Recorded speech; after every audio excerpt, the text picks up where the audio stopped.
హాల్లో అందరూ అలా ఉంటారు. ఇంతలో కృష్ణ అయితే ముకుందన్ని లాక్కొని వచ్చి ఇలా అంటూ ఉంటుంది. అత్తయ్య, ఇప్పుడే తేలిపోవాలి. ఎవరి మనసులో ఎవరున్నారో, ఎవరికి ఎవరంటే ఇష్టమో అన్నీ కూడా ఇప్పుడే తేలిపోవాలి అత్తయ్య. చెప్పండి అని చెప్పి కృష్ణ అయితే గట్టిగా అరుస్తూ ఉంటుంది. అది విన్న ముకుంద అయితే ఇలా అంటూ ఉంటుంది. నేను చెప్తాను. ఎందుకు చెప్పను? నేను చెప్తానని ఎప్పుడు నిండో అంటున్నాను కదా!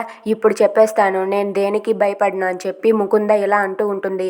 నా మనసులో ఉన్నది మురారి. ఇప్పటికీ కాదు, ఇప్పటికీ అప్పటికీ ఎప్పటికీ కూడా నా మనసులో మురారినే ఉంటాడు. మురారితోనే నా జీవితం, మురారితోనే నా సర్వస్వం అని తేల్చి చెప్పేస్తుంది. అది విన్న మురారి, కృష్ణ, అక్కడ ఉన్న వాళ్ళంతా ఒక్కసారిగా షాక్ అవుతారు. ఇక ఆదర్శ్ కూడా షాక్ అయ్యి అలా ఉండిపోతాడు. ఇక ముకుంద ఆ మాట చెప్పేసరికి కృష్ణ అయితే ముకుంద దగ్గరకు వచ్చి, నీకు ఎంత ధైర్యం, నా భర్తనే నువ్వు ఇష్టపడతావా అని చెప్పి ముకుంద చెంప పగలగొడుతుంది. అది చూసి ముకుంద అయితే ఒక్కసారిగా షాక్ అవుతుంది.